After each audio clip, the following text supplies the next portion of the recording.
Welcome to First Responder Financial Freedom Podcast. We talk to first responders all over the nation who are investing and working on businesses outside of their first responder jobs. Our goal is to motivate and educate each other and help provide a better financial understanding for a better future. Now here are your hosts, Mike Webb, Tyler Thrush, and Aaron Foster.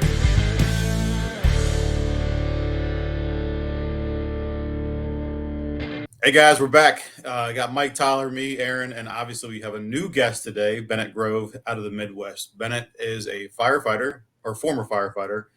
He's a military veteran. He has his own podcast and he has a junk removal company out of the Midwest. So Bennett, thanks for hopping on and being part of this with us. Can you tell me where your journey has taken you from high school? Like after high school, what did you do? Man, going back to high school. I after high school went to Franklin College. I went to play baseball and soccer, small D3 school. It's not that big of a deal. I was a college athlete, but it was D3. There's no scholarship, so I just wanted to keep playing sports. So played baseball and soccer, and then 9/11 happened my freshman year, and the Iraq invasion happened my sophomore year. And I was, in high school, I used to always say, if something went down when I was of age, I was going to serve. And so, it was just once those two things popped off, I wanted to go in the military. And so I ended up joining the Air Force as a firefighter because that was what I wanted to do after college, was be a firefighter. And then it's sweet. So you mean the military actually has a fire department that I can join? Awesome. So I get to serve and be a firefighter and kill two birds with one stone. So I went in the military in 2003. And served 6 years in the Air Force on active duty at first. And then I spent some time in the reserves afterwards. Was stationed in Alaska. And so that was where I got my fire department experience. Graduated from basic, went to Fire Academy at Lewis F. Garland. And that's when I started my firefighting journey. So in the military, when you're a firefighter, you're called a fire dog. And so after I got out of the military, I stayed in the fire service because when you get out of the military, you get those certifications and you graduate from the Fire Academy in the military. It's easier to get a job in the DOD as a civilian firefighter. You don't have to go through a new fire academy. Like if I were to go to LA County or IFD or something, you have to go through their academy. So I started working at civilian departments, but on DOD basis. So bulk of my 17-year firefighting career was at Grissom Air Force Base in Indiana. So I spent 10 years there, but in 2011, I have a little bit of a background in entrepreneurial background. It goes back to when I first got out of active duty. I started buying up rental properties near Indiana State's campus, which when I got out of active duty, I finished my college degree at Indiana State. And I bought an old crappy duplex that was walking distance to the campus, lived in the crappy unit, rented out the nice one to college kids. And I used my VA loan to do that. And so I lived in it.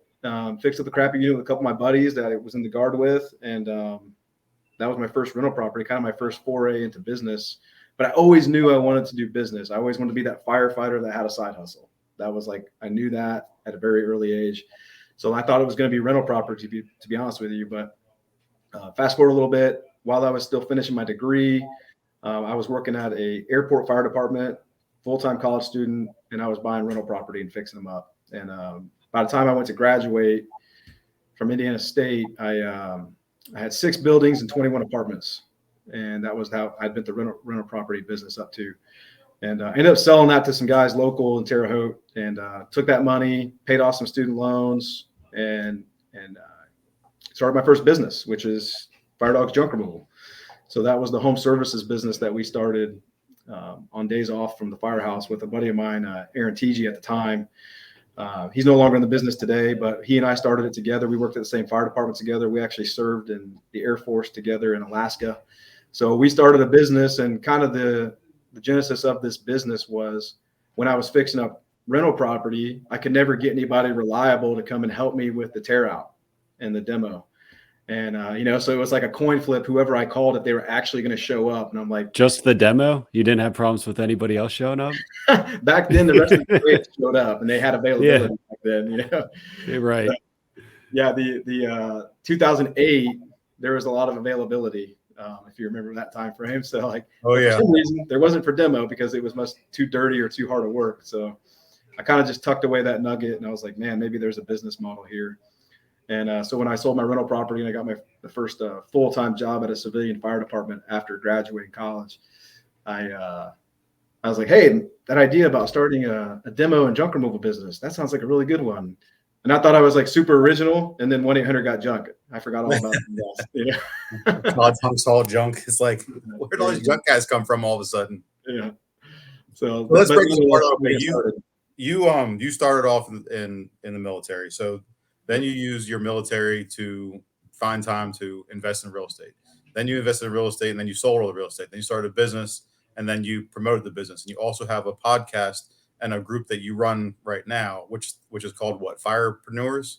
Yep. We got a podcast called Firepreneurs, and it's mainly geared towards home services industry, but specifically firefighters that have a side hustle that are in the home services space. Why did you get out of real estate? Why did you decide to sell the real estate portfolio? Yeah, that's, in hindsight, the accountant I had at the time, he loves to remind me that how profitable those properties were and how good they would be today if I just would have kept them. So he's always like poking the bear on that one because he's still my accountant today. We've been together for a long time. So like in hindsight, I would have loved to have kept those properties, and I should have kept those properties. But there's a lesson there because I didn't have good partners. I had started my first property was my own. It was a duplex I lived in and fixed up. But the next property I bought, I partnered with a buddy, and he put some money in, I put some money in. We went to work on it, and he kind of got cold feet. So I bought him out, kept his equity, and then kind of a long story from there, but I'll keep it short, which is when we got to 6 buildings and 21 apartments, I used to always build blueprints and designs for my properties when I would go to the bank for financing. And the guy that did those had a design business, but he wanted to get into real estate. And I was young. I was, 22, naive. I was going to take the world by storm, and he saw that I was hungry and was going to go get it, So he's like, hey, would you take on an investor? And I was like, yeah, I'll take on an investor. What does that look like? And we talked through it, and he became my partner. He supplanted some money. So I took some chips off the table. I kind of had a small liquidity event in that equity exchange. But then we started buying more properties together. Well, long story short, 2 years into his graphic design business started to struggle. And so he tried to go and sell the properties out from behind me. He went and got appraisals on the properties. He was going to try and list them because he needed cash, and he was in a cash crisis. And, at the time I was single and I was not in a cash crisis. So I wanted to do a buy and hold. And so the thing that made it murky was that his other brother also had invested in the company. And so his brother was like, Bennett, I want to roll with you, but this is my brother. This is my blood. He goes, you either have to buy him out and we'll stay together, or we've got to buy you out because I can't tear up the family over this. And so I made an offer to buy out the partner that was kind of doing some shady stuff. And he made a better offer. And so I accepted said offer, took the money, and exited the real estate company. So it was really a lesson in like bad partnerships, and not having a shared vision, not starting with why, not kind of planning out what are the 3 to 5 year objectives so that we're all going into this with eyes wide open and we're all aiming for that 3 to 5 year target or whatever the case may be. Is this a buy and hold for 20 years or is it we're flipping these in 3 to 5? So none of those like intelligent conversations were happening because I was just a bull in a china shop and just trying to get stuff done. And it came back to bite me, but I still made a good return on investment, but I would have totally held on to those things in hindsight. And you don't know what you don't know. I mean, at that age, I was in the same boat when I was about the same age. I was like, I'm just going to flip everything because that's what everybody else was doing. And I'm guessing the cash crisis was in the 08 market around that time. Yeah. So it's interestingly, the properties that we bought post, it was in a market where Terre Haute, Indiana, it did not really feel the sting of that crash because it never really got super inflated. So even it had small blips. So the house values came down a little bit, but it was a small market to begin with. We were buying properties for $100,000, so it wasn't like a huge problem. But his business took a hit, his design business. So that the deep ripples for him and his design business came from the 08 crisis. So he started having clients not paying for his services anymore. And that put him in a cash crisis, which then led him to try to tap into his other investment, which was real estate, which at that point was honestly doing pretty good. We had the apartments rented. We had good cash flow. It was all the apartments were walking distance to the campus. So like, yeah, I still talk about it. And I just like bite my lip because I'd love to still have them, but it is what it is. Yeah, That's one of those things that hindsight's 2020. You got to know who you're getting in bed with. Like Yeah. I've gotten in partnerships before where the partners didn't have their finances straight or enough finances. So it sounds like he was the same way. And like up front, you don't think about it when you're younger. You're like, okay, he's a good guy. I can work with them. We have a good, back and forth. We got a good bromance going on. And then you don't look and see like, oh, well, he's divorced and now he's got to pay alimony to his kids. And now he's got, this kind of debt popping up because his business is failing. So anybody listening, especially if you're a younger guy, like know who you're getting in bed with. And that's, it goes more than one way. But Mike's got a great partnership with Bill. Mike, how did you and Bill ended up like linking up, and like why did you guys work out so well versus most other people's? Yeah. So we ultimately we first had started chatting on, I think, Bigger Pockets, and then like we met at the local RIA just by chance, like the local before meetup was really a thing. And we just kind of chatted, kind of like hit it off, like you could say. We were both kind of at the same phase of our journey, looking to do similar things. And we just kind of like would see each other every month at the meetup. I'd see what he posted online, vice versa. And so we were both individually wholesaling, or trying to, I should say. And one time we were just like, hey, I'm spending like $500 a month marketing. What if we just combine it and like maybe we could get a little more marketing, and then we just figured it out from there. So like, I'm not advocating you do it this way, but frankly, we on nothing more than basically a handshake for a couple years. If I would get a deal, he'd help me sell it and vice versa. So we were just kind of doing it that way. And then whenever we actually decided to form an entity and a business, like operating agreement, that kind of stuff, that's whenever we had basically known each other for several years at that point. And, he was doing his deals, I was doing my deals, we were doing deals together, but then we formed an actual like operating agreement. This is what we're going to do, how we're going to do it. This is where we're wanting to go. And I think, like you said about like what the vision is, well, I think you got to also realize that vision can change a little bit.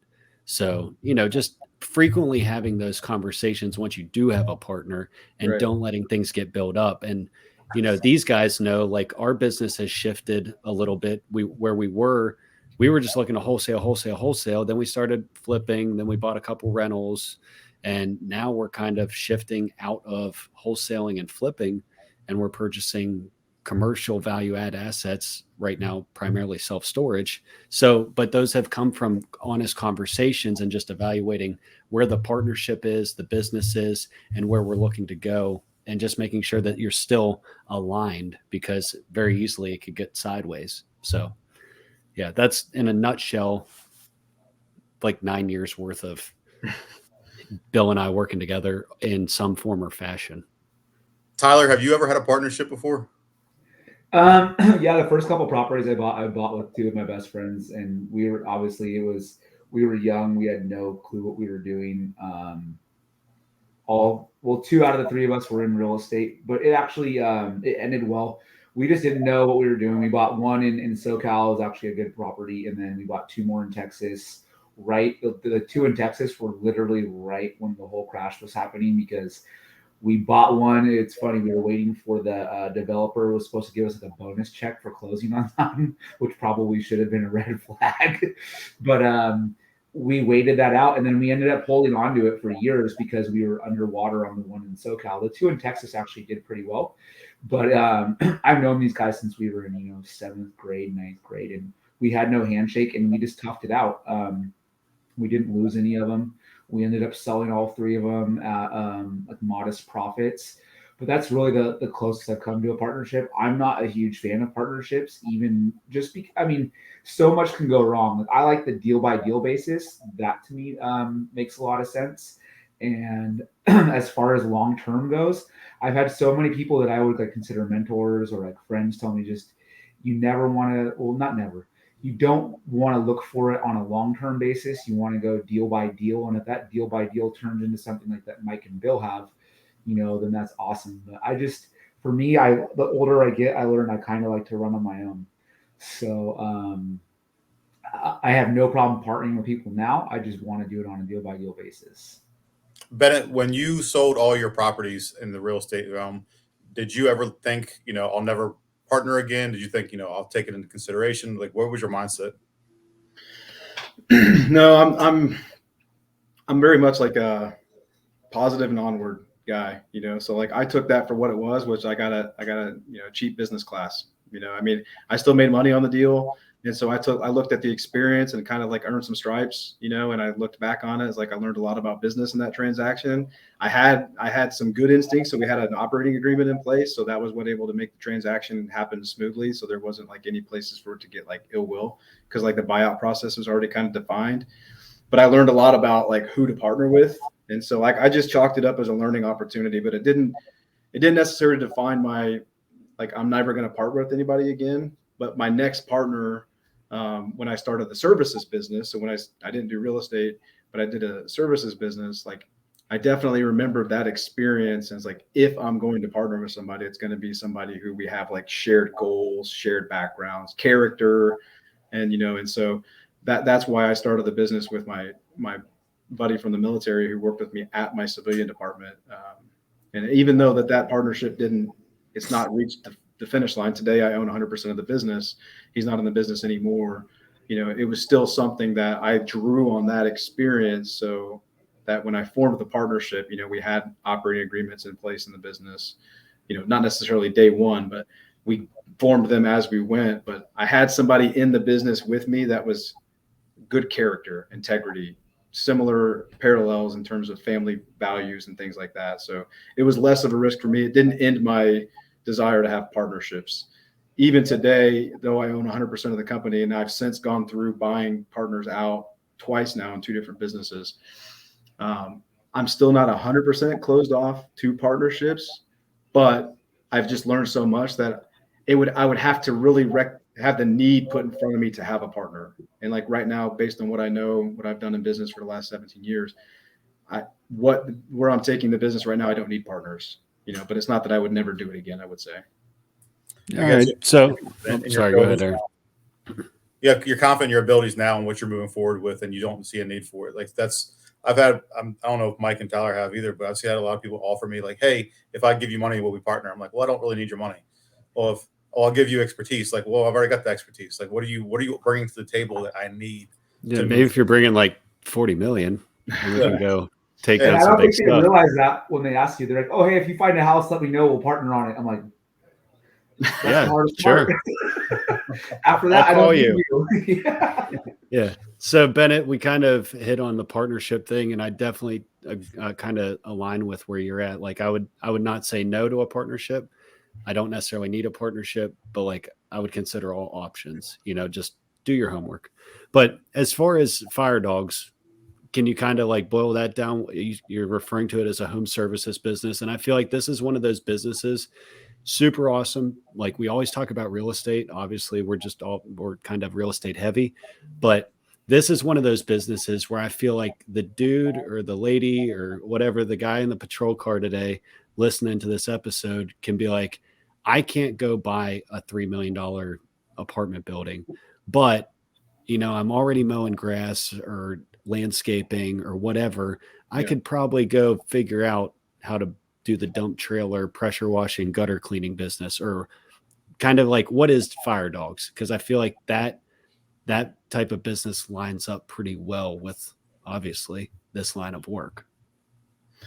Yeah, I mean, you hit the nail on the head. I mean, the reality is that whatever your side hustle is, and that's like I think I mentioned to you guys, maybe it was just a moment ago, but like when I knew I wanted to be a firefighter and have a side hustle, and so if you look historically at a lot of firefighters' side hustles, it's hard not to look. You can't look past lawn care. I mean, a lot of guys. I don't know any. Always. Everybody's cutting grass and doing landscaping, and it makes sense, right? So like, there's not a knock on those guys doing that, but it's evidence. No, not at all.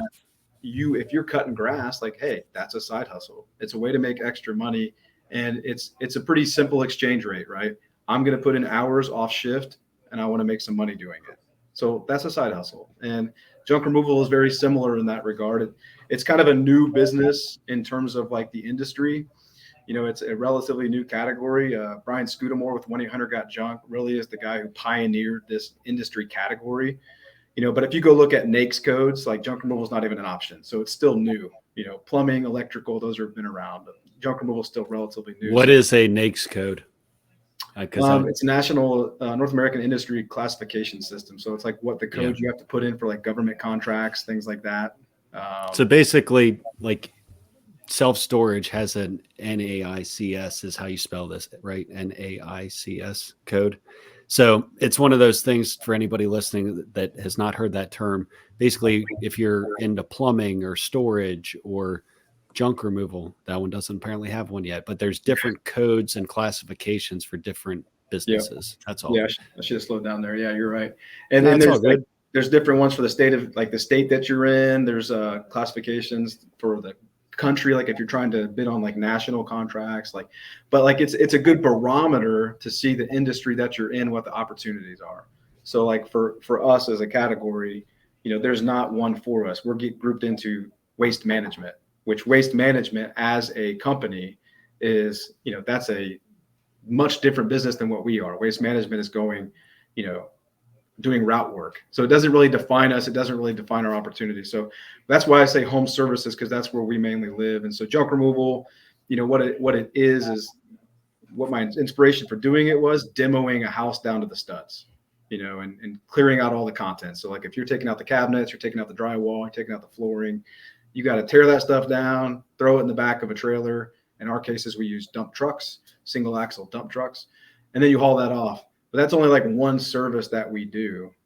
So junk removal could also be, you got old stuff in your garage that you want cleaned out and it's dirty or it's heavy and you can't do it or don't want to do it. You call a junk removal company. You got stuff in a basement or attic that's hard to get to. You don't want to mess with it. You call a junk removal company. Old play set that's dangerous. You don't want your kids climbing on it in the house that you just bought, right? You want somebody to tear it down and haul it away. You call a junk removal company. So the way I like to sum it up is we do those like tough, dirty jobs that people either can't do themselves or just don't want to do themselves. You call it junk. Okay. So you're providing the labor, right? In some grunts. scenarios. Good grunts, okay. Man. Yeah. So if I guess I use a service similar to that for some of our work, but if I wanted to just rent a dump truck to fill it up with trash and then I guess, do you come pick it up or because a lot of the ones around here, what they'll do is they'll deliver a dumpster, they'll deliver a dump trailer. You can fill it up. They'll haul it away when it's ready. Or, there's services that do what you do also. So do you do both of those or you provide the labor and the removal? Yeah. So that's one distinction, a lot of people are probably familiar with roll-off, especially if you're talking about real estate. Like, of course, you're dropping off a can, right? So that business is different because you think about the business owner. What they're doing is they're employing drivers, guys that have to have certain experience driving those kinds of trucks, dropping off the dumpsters, dealing with weight distribution loads, et cetera. So they're not really going to take their skilled drivers out of those roll-off trucks and then go put them in a hoarder's house in bedbug and Tyvek suits, My favorite. For us, what we do is we bring the single axle dump truck. Our container on the back of the truck is attached. So it's on a hydraulic system, lifts and dumps, but it's not a roll-off for rent. What you're doing is, in our industry, we show up with a 2-person team. We're driving the truck there. It's a single axle truck, so it doesn't require a CDL. And our 2 guys are going to get out and do the work and, do the dirty, tough work, be in and out in 1 to 2 hours versus a dumpster. It might take you all day to fill it. We're in and out in 1 to 2 hours with. So is this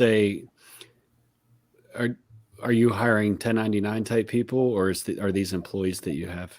Yeah, that's a good question. There's a lot of industries that go the 1099 route, and I'm not going to knock any of them because sometimes it's like depending on certain trades and roofing and painting, like that's the system that everybody's kind of accustomed to, right? But for our industry, it's tough, dirty work, so like a 1099, you think about who you guys would want inside of your home when you're not there and it was your wife at home or whatever. Like there's a trust factor. It's very intrusive. Who you want in your basement of your house or in your attic crawling around. Like you're going to want somebody that that company has had a background check done. They've done a drug screen so that you can trust that company coming inside your home where your wife and kids may be, whatever the case, right? So we don't do 1099s because you can't control those variables. Right. Because that's what the 1099 relationship is, and not only that, you have a ton of issues with people showing up, not being reliable, where if there's an employee situation, you can guarantee your service a little bit, probably better. 100%. So whenever you go look at it, are you doing mostly jobs for like homeowners or investors, or is it a little bit of a mix?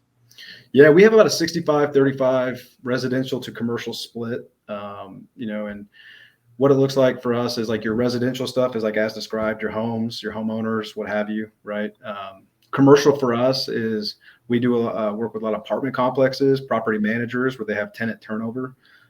We do a lot of work with, commercial cleanouts like offices, downtown, a law office. They're not going to have a lot of people at a law office they're going to take their lawyers and have them move furniture to and from, right? Those guys' time is better spent working on the thing. So yeah, no kidding. Mine just charged me $250 for a letter yesterday. A letter. I was like, dang, dude. So like, yeah, that's what we're doing. We're doing commercial office cleanouts, apartment complexes, you name it. So like, but that's about our split is 65-35, that demo component, which was my 65 residential. Yeah. Okay. And that demo component, is something that it was my genesis for getting into this in the first place. I thought there was just going to be a boatload of demo work, but you guys probably know this. The demo contractor is at the bottom of the totem pole of contractors.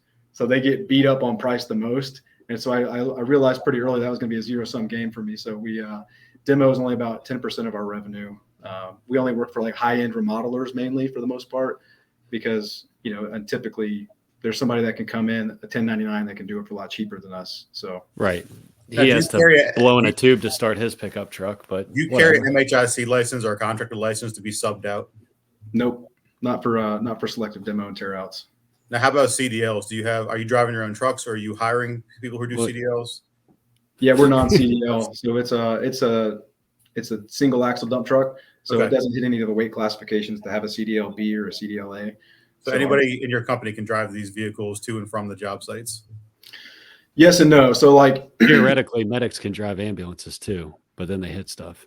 Yeah. No. I don't drive. I just have them. I get driven, man. We don't transport. Chauffeur. Yeah, anybody could drive the dump truck technically, but when you're just getting started, 1-2 person operation, maybe 3 people, that you could probably get away with just having anybody drive it as long as they have a license. But when you reach the size that we are, we have 26 dump trucks. We have 6 locations right now. We're getting ready to start a 7th.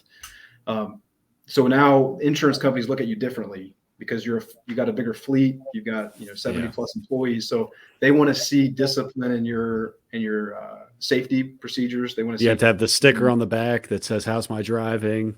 Yeah. They want to see those protocols 100%. Yeah. They want to see that you're not just putting anybody behind a truck. Sure. So whenever you go bid a job, is that something like you have somebody that shows up just to bid it? Obviously, it's not the guys typically doing the work, I would imagine. And do you bid it like by the ton? Does it depend on the hours, or is it a set price? How's that work?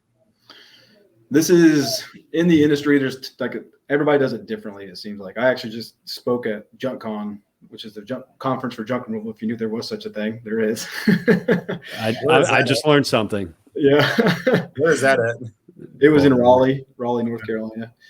And, I was on stage with, me and the guy that were on stage. We both have probably like the largest independently owned junk removal companies in the country. But he and I do it completely different. So we both got to these sizes, but we estimate completely differently, I didn't know that. It was kind of interesting to learn. So he still sends his crews out to every job and estimates on site, doesn't give any information over the phone. He just says like, hey, we need to get out there and look at it first. Once we look at it, we'll give you a price, right? There's nothing unethical about that. Like he's like, hey, I can't give you a price till I know what I'm dealing with, right? For me though, what I have found is the way I've grown the business is by trying to think of it like in an Amazon, Walmart type world where customers want it today or next day.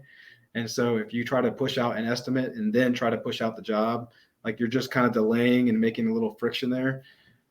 So what we do over the phone is we try to get a really good description from the customer over the phone of what the load is. We try to get pictures if we can. And then we look at that and we discern from the volume of work, the scope of work, how much stuff is there.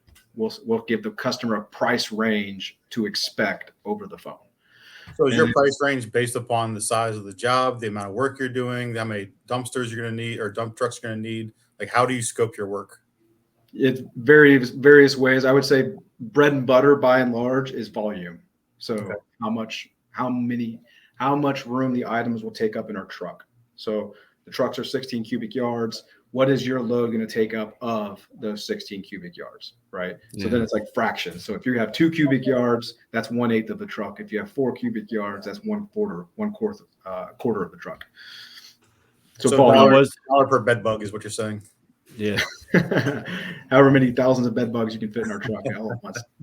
Yeah, I think my guy was when I was doing a lot of cleanouts, I was like 30 yards a cubic foot or $30 a cubic foot. Or was it yard? Did you say yards or feet? We do cubic yards in our. Yeah, I think it's $30 a cubic yard, not cubic foot. And that's the labor and the pick it up. That's it gone. Yeah. So. Well, and where do you start? Like, if you have a bunch of locations, like how do you determine how far out you'll go? We go 20 miles, 40 miles, 60 per location. Like, how do you figure out your range? Because gas prices are obviously going up, costs are going up, maintenance is going up. So how do you figure out your distance and what's worthwhile to you? Yeah, this is not to be evasive. It's kind of a complex question. It's simple in some regards, like Indiana. So Indiana is my border. So like my goal was to service the whole state of Indiana. So simply put, like we're going to open as many locations as we need to in Indiana to cover the whole state. And so like I still have a few left to open. So like that's the game plan, is we're going to open those locations. But to answer your question, like on a more complex side, like if I were looking at it, like would I travel 50 miles instead of 40 miles? The answer comes back to like the gross profit percentage. So like every load you need to run a COGS exercise on it. What is the revenue you're going to bring in for this load size? What are the cost of goods sold? And then what's the gross profit? And then so like we make our decisions on where we'll go based on that cost of goods sold model.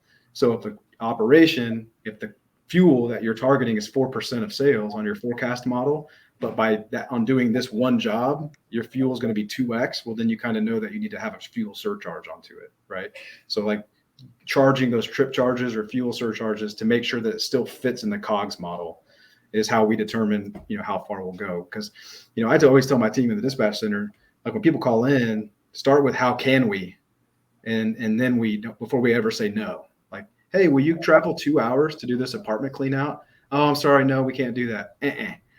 Hold on a second, let me think about this. 2 hours up 31. Okay, give me just a moment. And then they run a quick model like, yeah, we'll go there. Our trip charge for South Bend would be $150 on top of our regular price. Do we lose a lot of people that way? Yep. But if we get the job, it's profitable. So I don't mind paying for windshield time if the customer doesn't pay for windshield time. So we'll go as within reason, right? I can't travel states, but like within reason, we'll travel if we need to, as long as it fits the COGS model. So with the amount of stuff that you have, like obviously you're buying a bunch of trucks, a bunch of equipment. Are you using the tax codes to your benefit with those as well? Like the 179 or anything to write the stuff off? Oh yeah. I mean, when you're buying, like when you're in a capital intensive business, like home services, like especially if you're trying to scale, like if you're a firefighter you want a side hustle and you want to make an extra 50 to 100 grand a year, like you don't need to buy a ton of assets, right? Maybe a pickup truck and trailer, maybe a dump truck and a pickup truck and trailer as a backup. Like you could run that business on your days off, maybe make 50 to 100 grand a year extra, write out your pension, and you got a great retirement, right? You got this business that's good cash flow, whatever the case. But if you're trying to scale it, like I am, then you're definitely going to spend money on trucks. And like my truck's brand new are $80,000. So, being familiar with the depreciation options and how to use depreciation to benefit your cash flow for the business, it's absolutely paramount for anybody, whether it's junk removal, exterior cleaning, carpet cleaning. These assets cost money. Did you think about all this stuff when you started the company? Was this like in your forefront, or was it like you learned as you went? Yeah, I learned as I went for sure. If I was that smart, I would have, I probably figured out a lot of things faster. But no, I had to go through the school of hard knocks and screw up things first and then break it, fix it, rebuild it, move on. But one thing I did do, Aaron and we did right, was we paid for an accountant day one. So we had somebody keeping our books, and even though we were a small business at the time, it was just having somebody pay attention to the numbers, making somebody else do the taxes at the end of the year, telling us what we can take advantage of. That was definitely something that helped us along the way, and it keeps you out of trouble, right? You want to run an ethical, above water business, but you also want to take advantage of the tax laws that are there for you running a business, because as job creators, there should be tax incentives for you. And so it was hiring an accountant early on to make sure that we knew what those tax advantages were and how to use them in the best way to keep reinvesting back into the company. So, is Erin your wife? No, sorry. Aaron is my business partner I started with in the very beginning, who I've since, I bought him out and we've moved on, but he was the one I started the business with, that I worked at the fire department with. Now, how did you decide to structure the buyout? Like, was that a thought out process? Did you approach him? He approached you? No, that one, it's a kind of a long story, but suffice it to say, like, there was essentially just a fork in the road where, the business was going to go one direction and we had to grow it and do big moves, take risks with it. Right. And I think the risk tolerance just got to a point where we weren't going to be going the same direction anymore. I wanted to grow it, go big.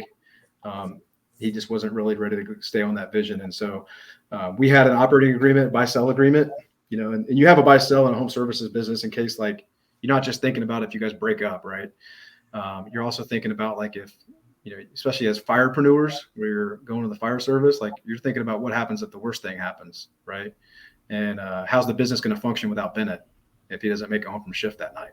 So, you got to have a buy-sell for those reasons, but you also have to have a buy-sell, like, if you become a vegetable in a car accident and you're the brain power behind the business, or both of you are, or one of you, or whatever, how's the business going to function? So having a buy-sell for, death, divorce, disability, and disengagement, if your partner stops putting in the work, right? How do you break up when there's a disengagement clause in your operating buy-sell agreement?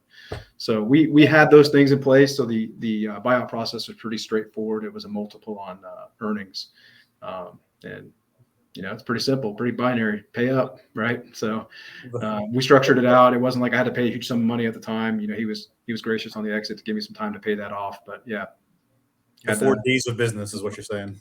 Yeah. Now, you said you want to open up. Have you ever thought about franchising? Have you ever approached that at all or looked into it? Yeah, good question. I think I always give the advice to anybody starting actually any business, but I talk to a lot of people in the services space. So I always tell people to build your business so that it's franchisable, but not necessarily that you should franchise. The meaning is that you want to build systems and processes so the things that you do are repeatable and scalable, even if you never want to license or franchise the business, because that just makes you a better operator. It just makes you have a more clean, organized business, and a more clean and organized business takes better care of the people that work inside of it. They have clearly defined, like, cool, I do it this way. And they just follow that and make tweaks along the way and make it better. Right.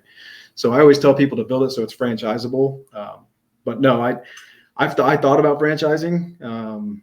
But in the junk removal industry, if you're familiar with it, there's already a large number of franchise companies out there.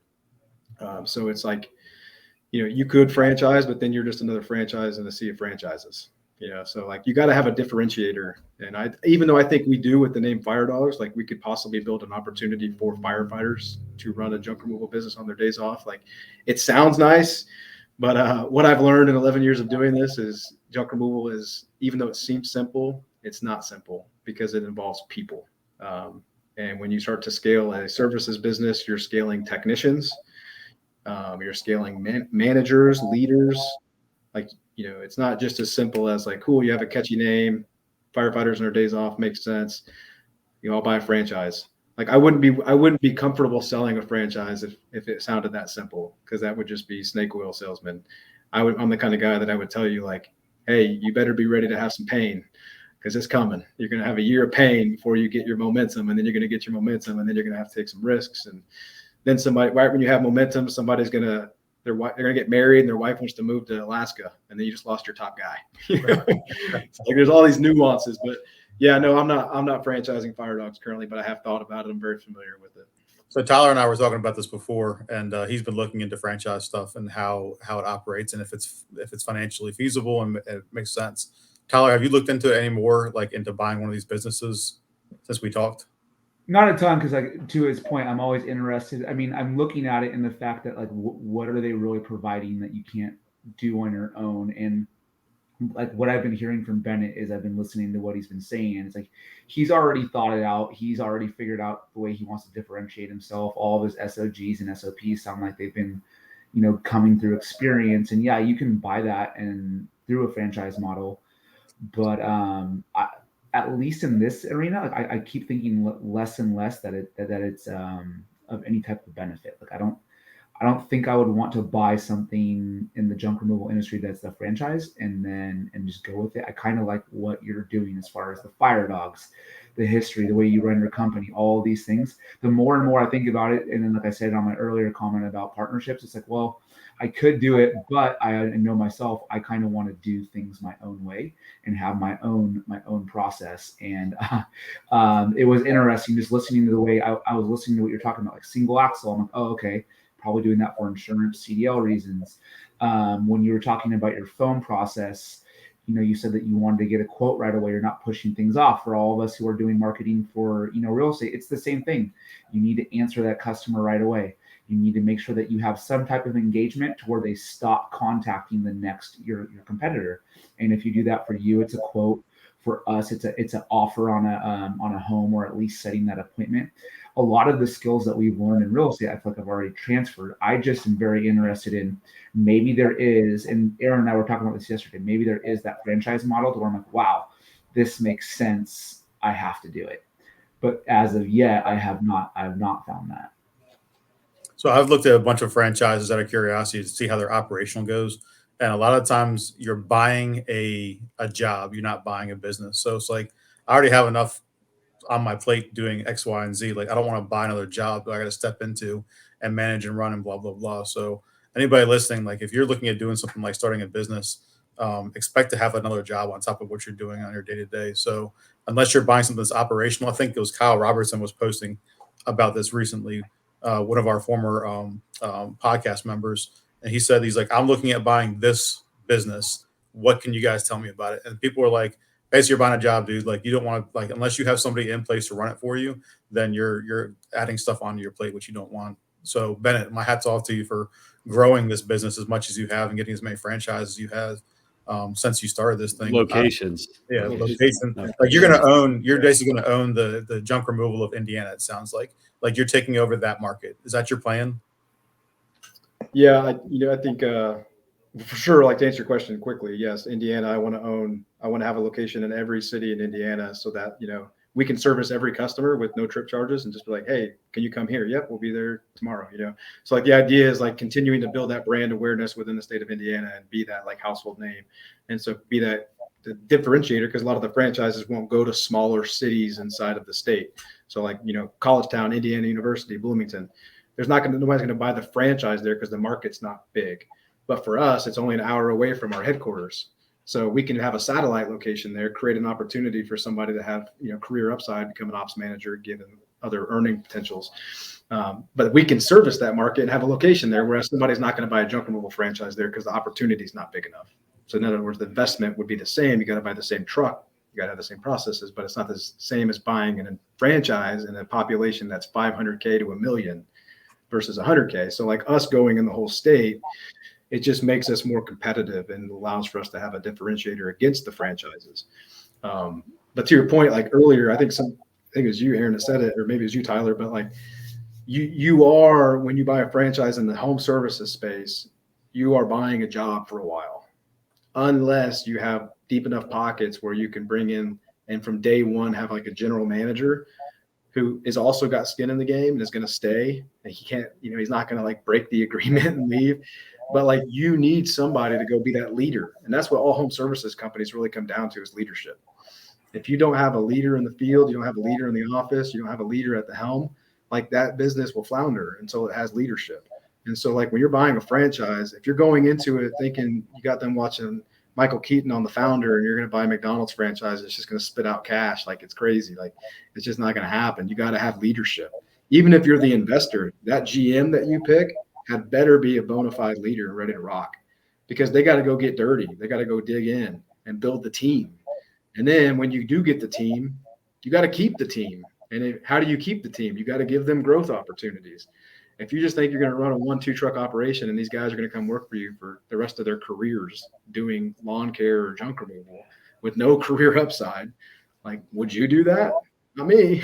You got to give them opportunities. So leadership really comes into play. And to your point, you really are going to have a job for a while until you really, in home services, you got to get past that. Like, really about 3 million in revenue is where you really can replace yourself as general manager. But really in a home services business, if you're buying it to do it, you're going to be in some role all the way up to about that size. And that's going to take you some time to get there. And so you just need to strap in and be ready with that. But you can.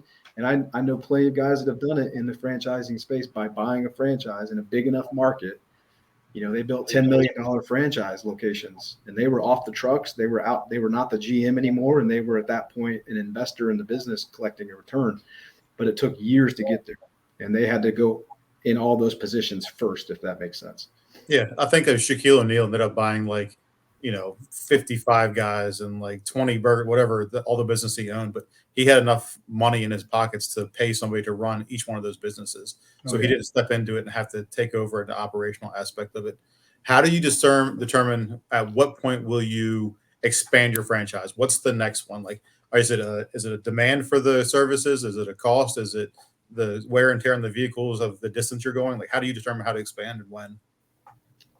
Just to clarify again, not a franchise. So sorry, not the franchise, your business. Yeah, and the only reason I don't mean to pick on you, but at the same time, there is a completely different business model when you're not a franchise. So the reason I make that distinction on that question is because if I were to go and say hey, I'm ready to expand Fire Dawgs to a new location, right? It's simple for me. I'm going to buy a truck, or I need to have a truck ready. I need a good leader that's ready to run that operation, and then I go. Conversely, if I'm part of a franchise, I have to get permission to go into that market. Right. And if nobody else has bought the territory rights, I get to go. But first, I still have to buy their truck the way that they want it. I have to get an employee from that market. I can't take somebody from the existing market because then I'm going to drive down. It's just complicated.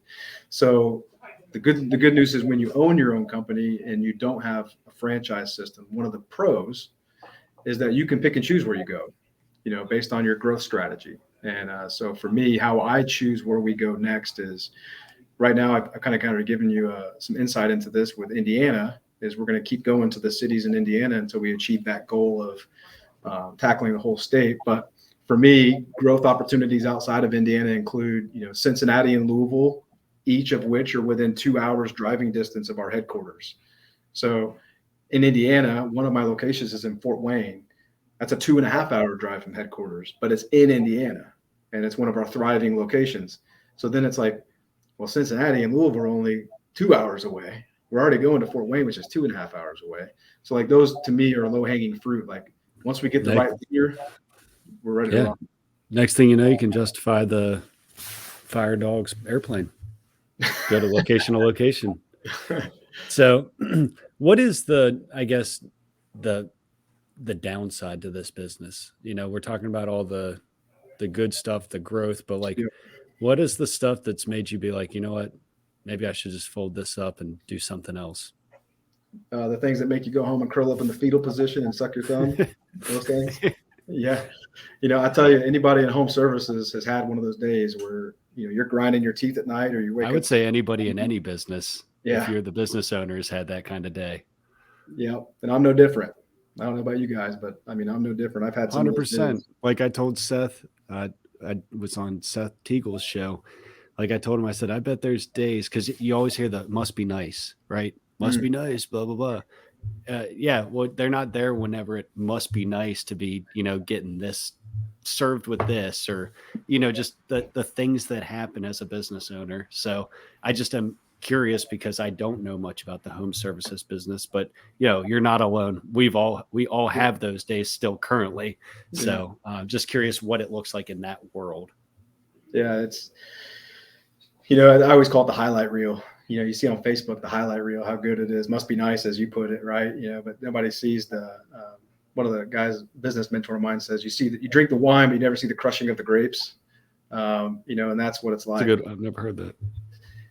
The crushing of the grapes is in junk removal and home services is you've got to be an effective leader. If you are not an effective leader, you are going to have turnover. You are going to have headaches. You're going to book 2-3 days out worth of jobs. And if you're not an effective leader, that team is going to leave you. And then you're going to have 4 days worth of customers and nobody to do the jobs but you. And you're also the person that's supposed to be answering the phones that day and collecting invoices that day. So the grind to build up and build your team, it all comes down to your ability to be an effective leader. And it was a lesson that, you would think, because I came from the military and the fire service, that I had a lot of these leadership lessons down, because you learn this as a fireman, you learn this in the military, but it's different in home services because it's not apples to apples. In the fire department, you're working with other firefighters. Like, we're all kind of on a similar path, right? We know the job. Like, we're here, we were taught the background. But then you take those skills and you think they're just going to immediately transfer over to home services. They don't. Because the people who are working in your home services business, they may have never even heard somebody talk about integrity, character, core values, having a code, having a mission. It may not be apples to apples to how they process information. So you can't just go in there like the drill instructor knife handing people, right? You got to go in there and you got to be an effective leader. So the biggest problem in home services companies is that people think they know what it takes to be a leader running a team, but then you have to go put in the reps and actually find out if you've got what it takes to be an effective leader. And it's just one of those things you get through experience, So one of the biggest challenges, though, is when you build a team and it's me and 3 guys, that's effective span of control. I can lead and manage 3 guys pretty easily, right? But then you start building those layers of organization. Now you've got 21 guys. Now you're managing the leaders who are managing those guys or gals, right? And they might not have the same leadership bandwidth that you have. And so they may struggle with 2 or 3 of these team members, and so you have the turnover, the people, the leadership. Those are some of the biggest challenges you're going to face in junk removal and in home services in general. But to that point, now put it in comparison to like a skilled trade, right? Electrical, plumbing, HVAC, good skilled tradesmen in those career fields can make 6 figures, no problem, right? We don't have that kind of a ticket in junk removal. So for people to make 6 figures in our business, we have to grow the business to a size where we can afford that payroll, but we're doing it with an average ticket that is 1/10 the size of a tradesman's ticket. When you say average ticket, that's like your average invoice to a customer? Yep, your average job. Is there a ballpark, like what, that looks like? Like, what is a average ticket? Yeah, you're gonna range 450 to 550 average job when you add them up. So you go replace a AC or a furnace or whatever the case. Talk about 4,500 to 5,500, 8,500, and 10,500 or whatever where you're at, right? Depends on what month of the last 2 years you're referencing. Yeah. When you're talking about 450 to 550, is that your gross or your net? Gross. That's the And gross. then you base all your income off of that, right? Yeah, you build your model. You build your model on not just. We build our model on the day. So we do multiple jobs a day. So we build the model out on this is the expected quota or combined average revenue for the trucks that go out on this day. So per truck, we expect this much quota per day, and you build your model out from there. But to the point of like what the challenge is with that is you've got to create a company culture, just like at a firehouse, man. Like if the morale is bad at the firehouse, it can drain going to work. Like you can dread going to roll call if the morale is bad at the firehouse, just like in a business, if you don't have good company culture and morale is bad, you're going to have quiet quitting left and right. Hey, Aaron, you're great, man. But, I got this other opportunity. I can't pass it up. Translation, you didn't give me any growth opportunities here. I like you, but dude, money talks. Where's my opportunity? Where's my ability to earn more in your company? So like at the end of the day, it's a combination. You got to provide the ability for somebody to make money in your company, but you also have to give them a place to work that they will enjoy working at and can envision themselves working there long term. And if you don't do that, you're going to have turnover, and that will be one of your biggest obstacles starting a home services company is the team members on your team continuing to be there. You know what I mean? Which results in probably, I'm assuming, loss of revenue. It's expensive not to be able to retain those employees because you're constantly training, which leads to a lot of other problems. And I mean, so you've discussed leadership a lot. Do you personally focus on anything like leadership related as far as like courses, anything like that? Do you have anything where you implement into your management or employees to where they are being taught leadership lessons? Yeah, absolutely. I'm glad you asked.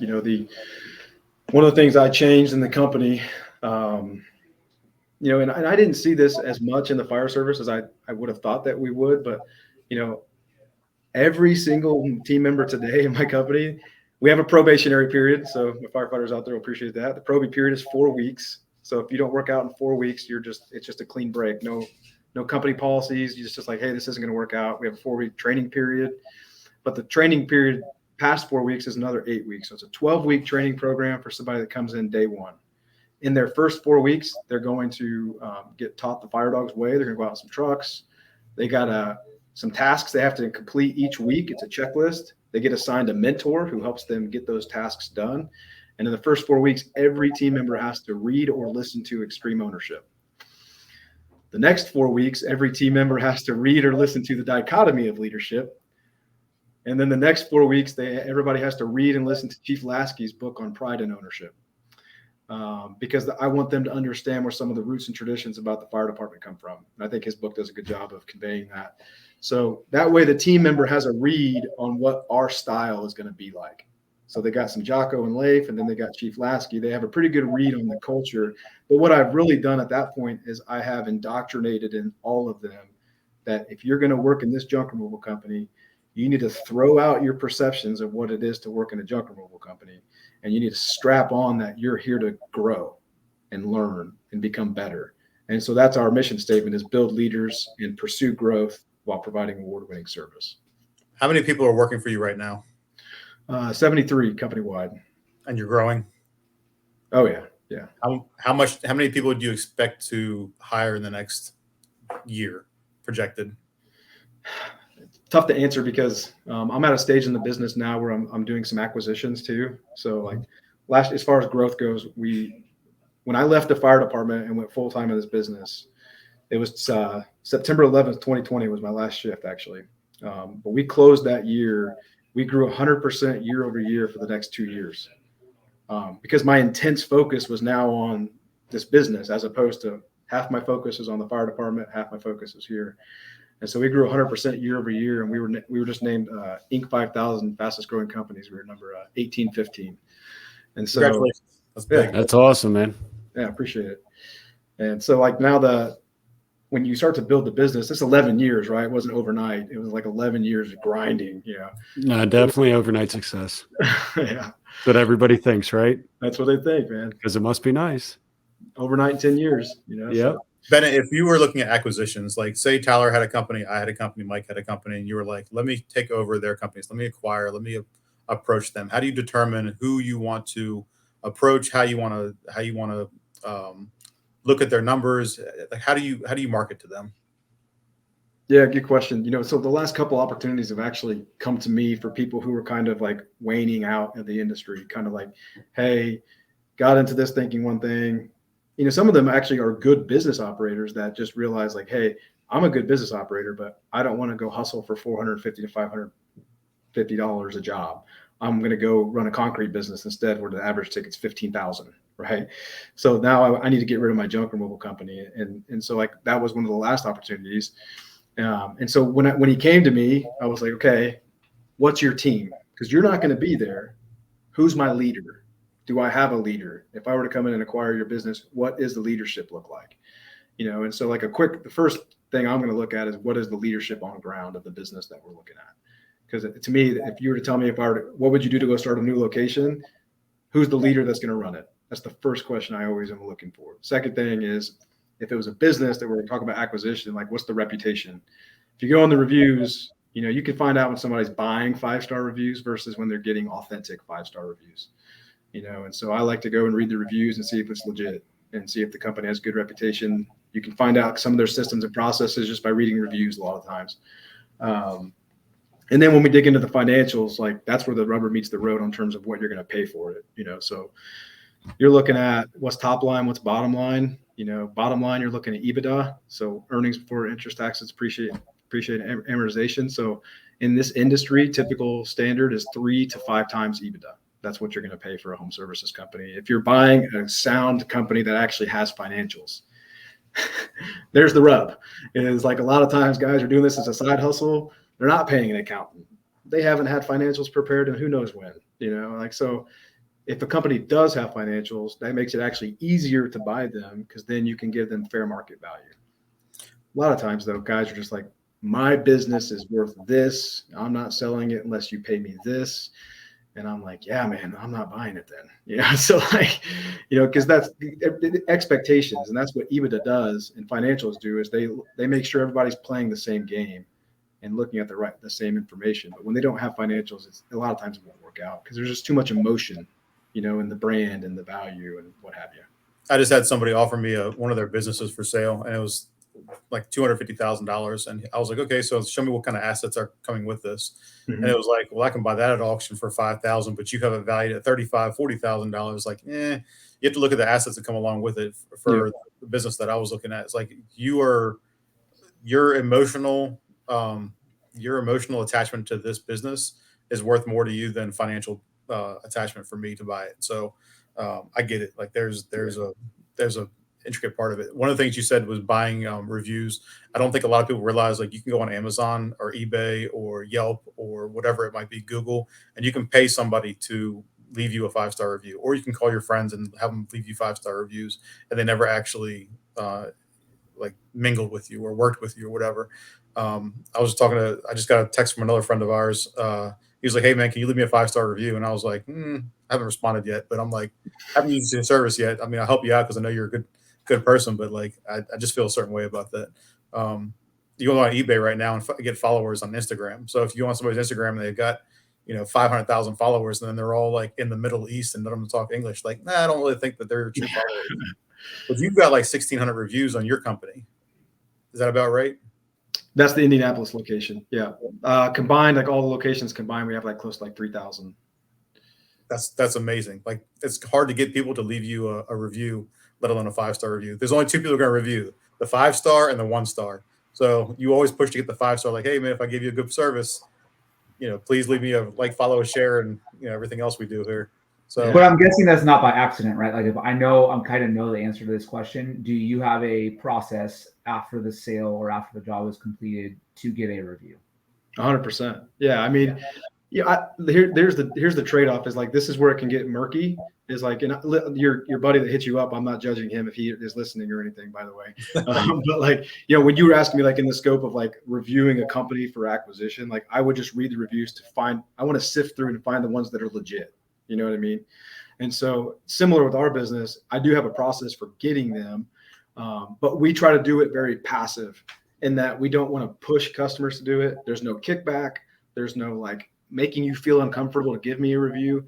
The process is pretty simple. Is like when I'm wrapping up a job for you, Tyler, and I'm going to say, hey, Tyler, you want to walk around and do a scope of work review, make sure we did everything we said we were going to do.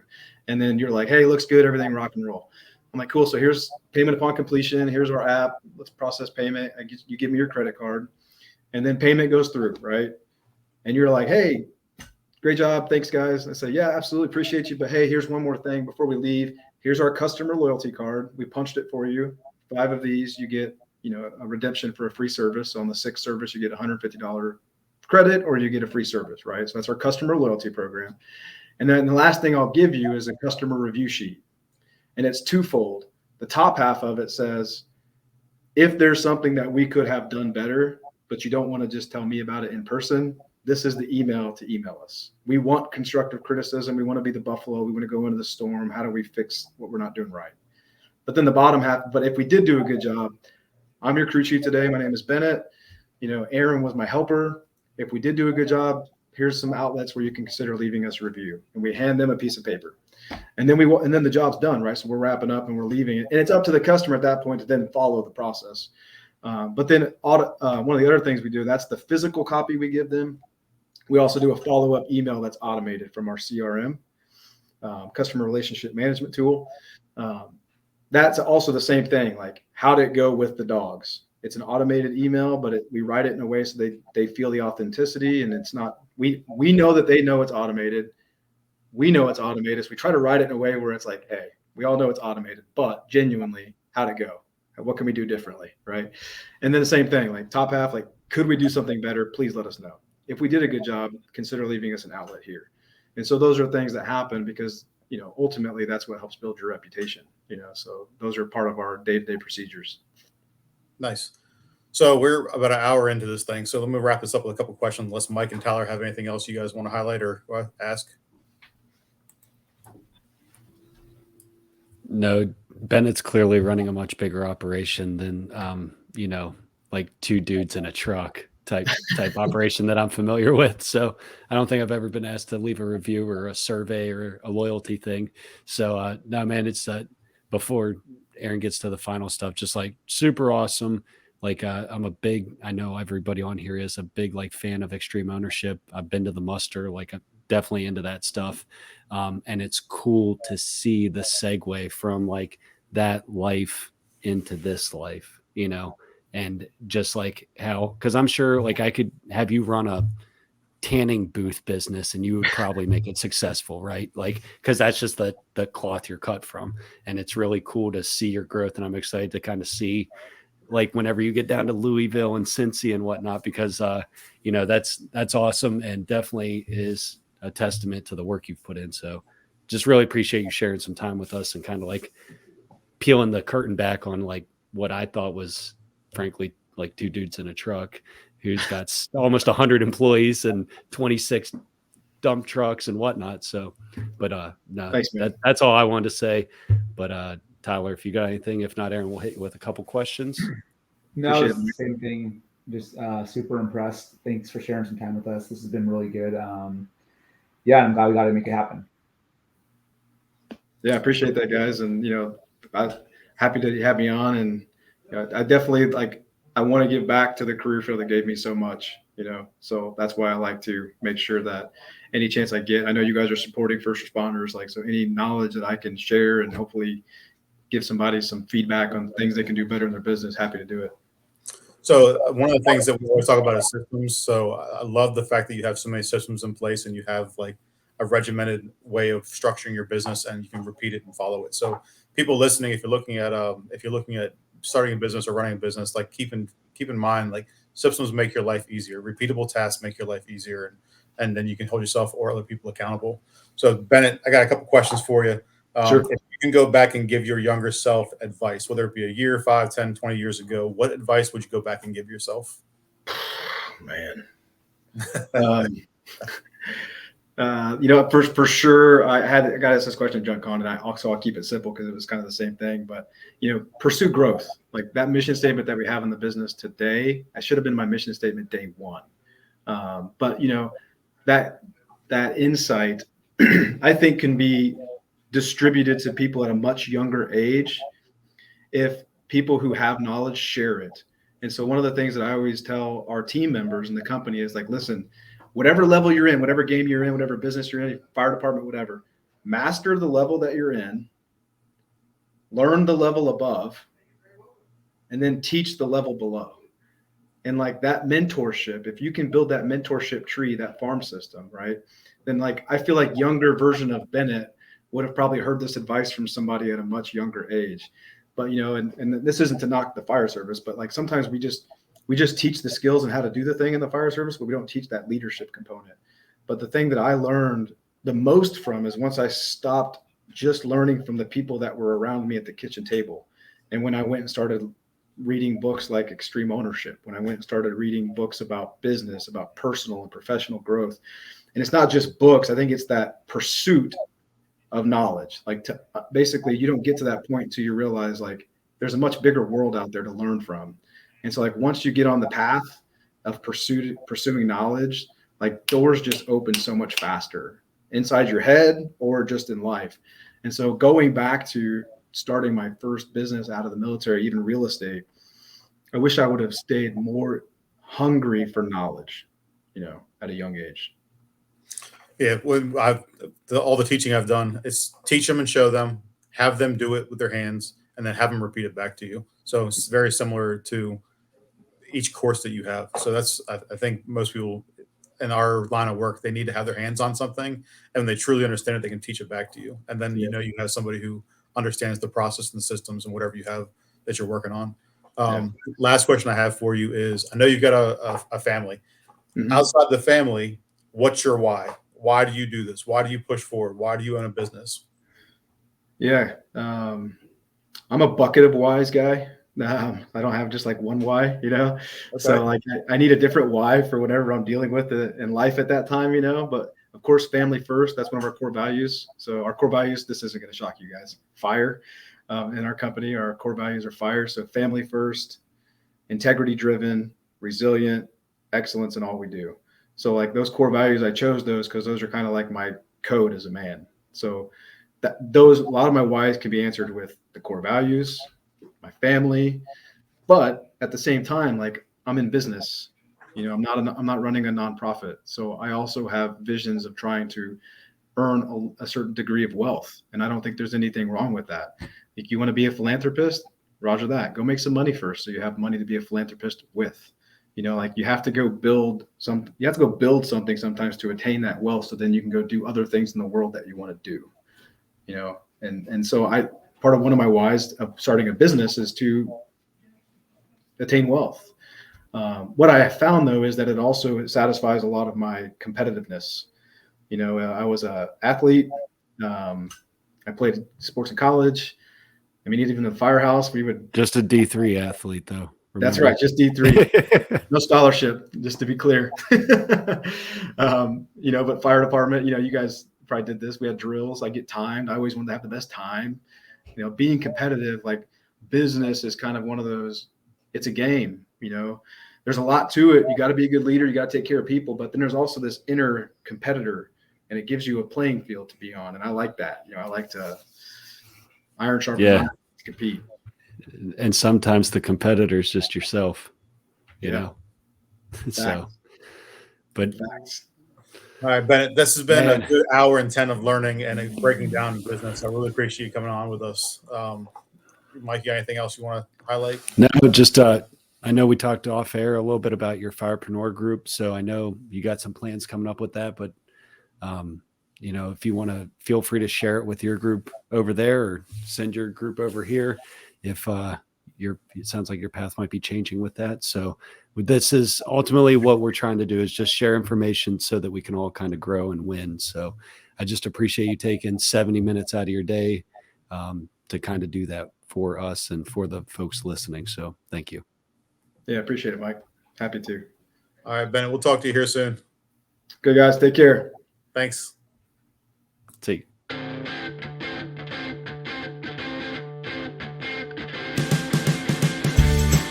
Thanks again for spending some time with us today.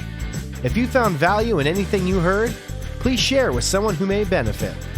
We look forward to connecting between shows in our Facebook group, First Responder Financial Freedom.